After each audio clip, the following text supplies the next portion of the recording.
So another most important topic of capacitors and dielectric chapter is the redistribution of charge. This topic will be help in very easily to solve the numerical problems. So redistribution of charge और इसका एक नाम और है common potential.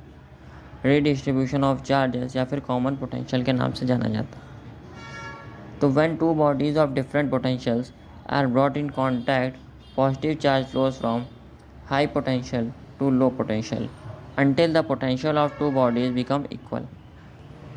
So जब दो body different potential की लाई जाती हैं कांटेक्ट में तो पॉजिटिव चार्ज का फ्लो हाई पोटेंशियल से लो पोटेंशियल की तरफ होता है. अनटिल कब तक होता है? जब तक पोटेंशियल ऑफ दोनों बॉडी के पोटेंशियल आपस में बराबर ना हो जाए. तो बात समझ में आए रिडिस्ट्रीब्यूशन ऑफ चार्ज क्या होता है. When two bodies of different potentials are brought in contact, positive charge flows from high potential to low potential until the potential of two bodies become equal.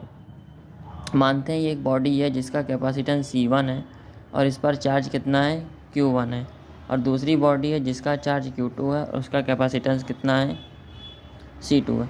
अगर ये दोनों बॉडीज़ आपस में एक दूसरे के कांटेक्ट में लाई गई, दोनों आपस में बॉडी कांटेक्ट पे लाई गई, तो इन पे जो कॉमन पोटेंशियल आएगा, यानी कॉमन पोटेंशियल टॉपिक है, तो कॉमन पोटेंशियल कितना आएगा कि इन दोनों का चार्ज और इन दोनों का कैपेसिटेंस, क्योंकि Q बराबर C भी होता है, Q बराबर तो V बराबर Q बाई C, तो इन दोनों का टोटल चार्ज और इन दोनों का टोटल कैपेसिटेंस. सो V कॉमन कितना आ जाएगा Q1 plus Q2 upon C1 plus C2. अब Q का फार्मूला क्या होता है CV, तो Q का फार्मूला खोला, Q1 का कितना होगा C1 V1, Q2 का कितना होगा C2 V2, और ये कितना हो जाएगा C1 प्लस C2. तो अब अगर हमें Q1 निकालना है, मतलब इनके नए चार्ज निकालने हैं, तो C1 तो वही होगा लेकिन इनका पोटेंशियल जो होगा उन दोनों में कॉमन होगा. So Q1 is equal to C1 into V common, और Q2 भी क्या होगा C2 इंटू V कॉमन. अब अगर Q1 अपॉन Q2 निकालें तो कितना आ जाएगा C1 अपॉन C2 आ जाएगा, और V कॉमन कितना बोला जाएगा total charge upon combined capacitance. तो V is equal to total charge upon combined capacitance. तो बहुत इजी टॉपिक है और इससे न्यूमेरिकल सॉल्विंग होती है. इससे बेस्ड न्यूमेरिकल IC बोर्ड के इंपॉर्टेंट न्यूमेरिकल कहलाए जाते हैं क्योंकि ये टॉपिक ही इंपॉर्टेंट है. ठीक, अगर हम एक न्यूमेरिकल की बात करें, अब अगर हम इसके बाद एक न्यूमेरिकल की बात कर लेते हैं. Spherical conductor of capacitance 2 microfarad is charge up to 6 volt and another conductor of capacity 4 microfarad is charge up to 3 volt are brought in contact. Find the common potential and new charges. तो question में क्या निकालना है, common potential और new charges ही निकालने हैं, जो कि हम लोग पहले भी निकालते हैं.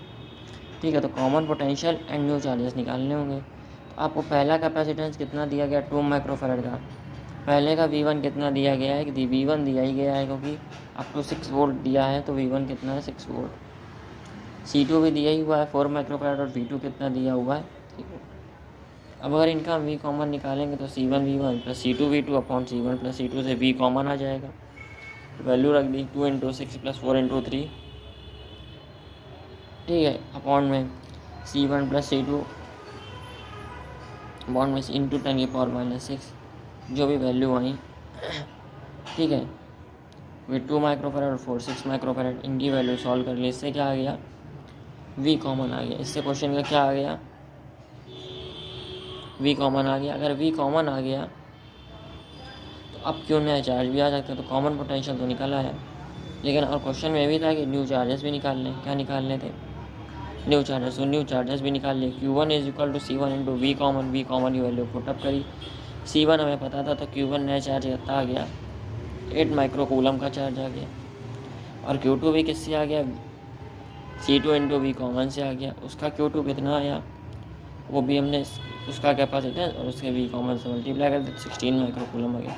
तो इस तरह के एक न्यूमेरिकल है, कैटेगरी के जो न्यूमेरिकल है वो कैसे सॉल्व होते हैं, वो रीडिस्ट्रीब्यूशन ऑफ चार्जेस या फिर कॉमन पोटेंशियल कैटेगरी से बहुत ही ईजी सॉल्व होते हैं. Thank you for watching. This is the most important numerical for ISC board and CBSE board.